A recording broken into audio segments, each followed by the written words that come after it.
Hi, and welcome back to another segment of Bedtime Stories, the continuation of the complete Sherlock Holmes, Volume 2, written by Sir Arthur Conan Doyle.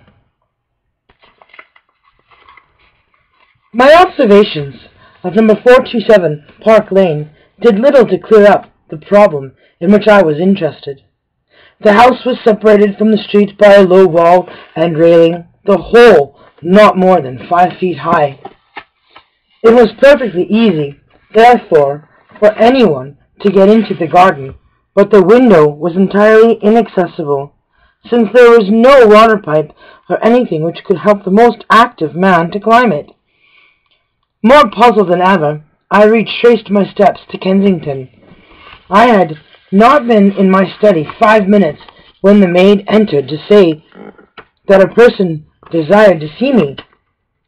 To my astonishment, it was none other than my strange old book collector, his sharp, wizened face peering out from a frame of white hair, and his precious volumes, a dozen of them at least, wedged under his right arm.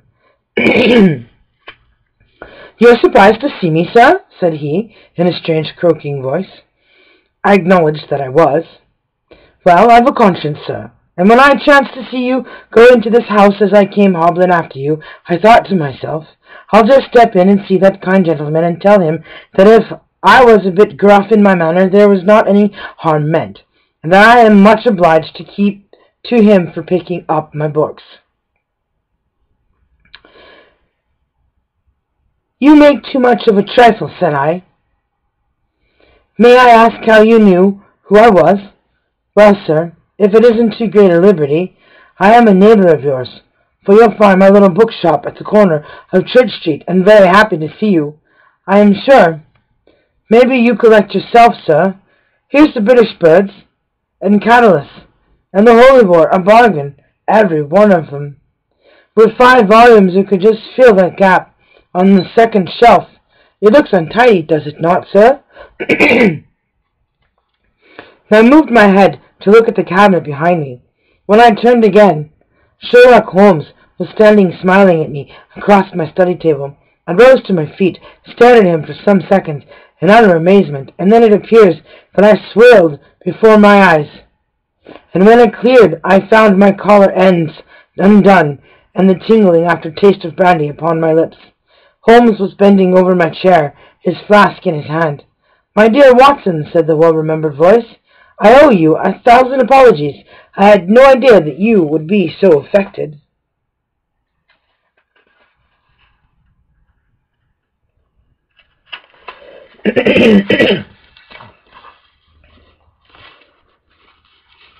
I gripped him by the arms. "Holmes," I cried, "is it really you? Can't it indeed be that you are alive? Is it possible that you succeeded in climbing out of that awful abyss?" "Wait a moment," said he. "Are you sure that you are really fit to discuss things? I have given you a serious shock by my unnecessary dramatic reappearance." "I am all right, but indeed, Holmes, I can hardly believe my eyes. Good heavens, to think that you of all men, should be standing in my study." Again I gripped him by the sleeve and felt the thin, sinewy arm beneath it. "Well, you're not a spirit, anyhow," said I. "My dear chap, I'm overjoyed to see you. Sit down and tell me how you came alive out of that dreadful chasm." He sat opposite to me and lit a cigarette in his old, nonchalant manner. He was dressed in the seedy frockcloth of the book merchant, but the rest of that individual lay in a pile of white hair and old books upon the table. Holmes looked even thinner and keener than of old, but there was a dead white tinge in his aquiline face which told me that his life recently had not been a healthy one. "I am glad to stretch myself, Watson," said he. "It is no joke when a tall man has to take a foot off his stature for several hours on end. Now, my dear fellow, in the matter of these explanations we have, if I may ask for your cooperation, a hard and dangerous night's work in front of us. Perhaps it would be better if I gave you an account of the whole situation when that work is finished." "I am full of curiosity. I should much prefer to hear now." "You'll come with me tonight?" "When you like and where you like. This is, indeed, like the old days.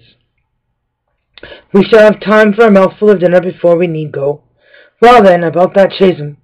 I had no serious difficulty in getting it out, for the very simple reason that I never was in it. You never were in it? No, Watson, I was never in it. My note to you was absolutely genuine. I had little doubt that I had come to the end of my career when I perceived that something sinister figure of the late Professor Moriarty standing upon the narrow pathway which led to safety. I read an inexorable purpose in his grey eyes. I exchanged some remarks with him, therefore, and obtained his courteous permission to write the short note which you afterwards received. I left it with my cigarette-box and my stick, and I walked along the pathway. Moriarty still at my heels. When I reached the end, I stood at bay. He drew no weapon, but he rushed at me, and threw his long arms around me. He knew that his own game was up, and was only anxious to revenge himself upon me.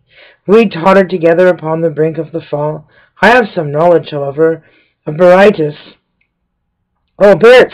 or the Japanese system of wrestling, which has more than once been very useful to me. I slipped through his grip, and he, with a horrible scream, kicked madly for a few seconds, and clawed the air with both his hands. But for all his efforts, I could not get his balance. Over he went. With my face over the brink, I saw him fall for a long way. Then he struck a rock, bounded off, and splashed into the water. I listened with amazement to this explanation, which Holmes delivered between the puffs of his cigarette. But the tracks, I cried, I saw with my own eyes.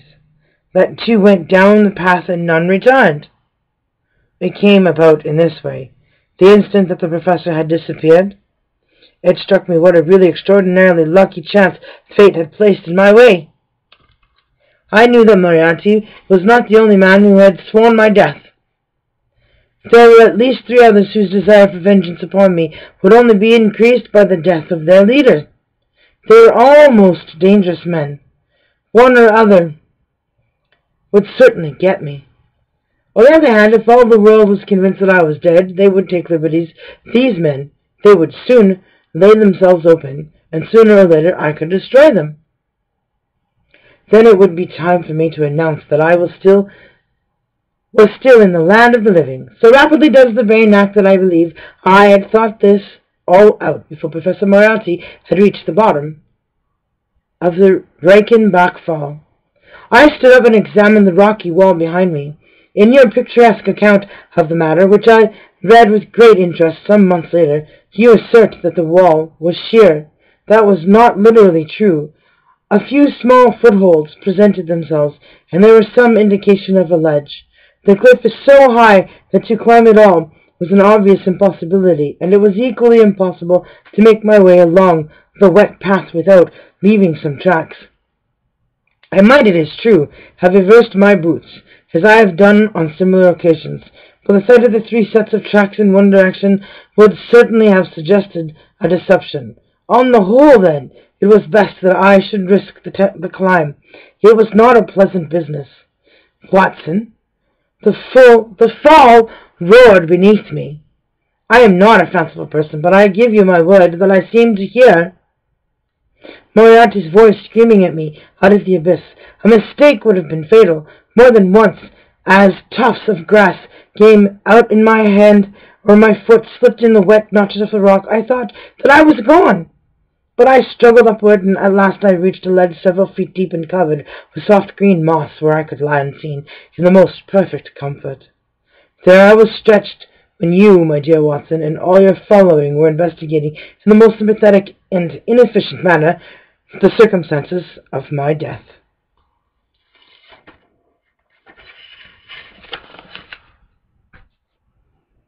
Tune in for another segment tomorrow night. Thanks for listening.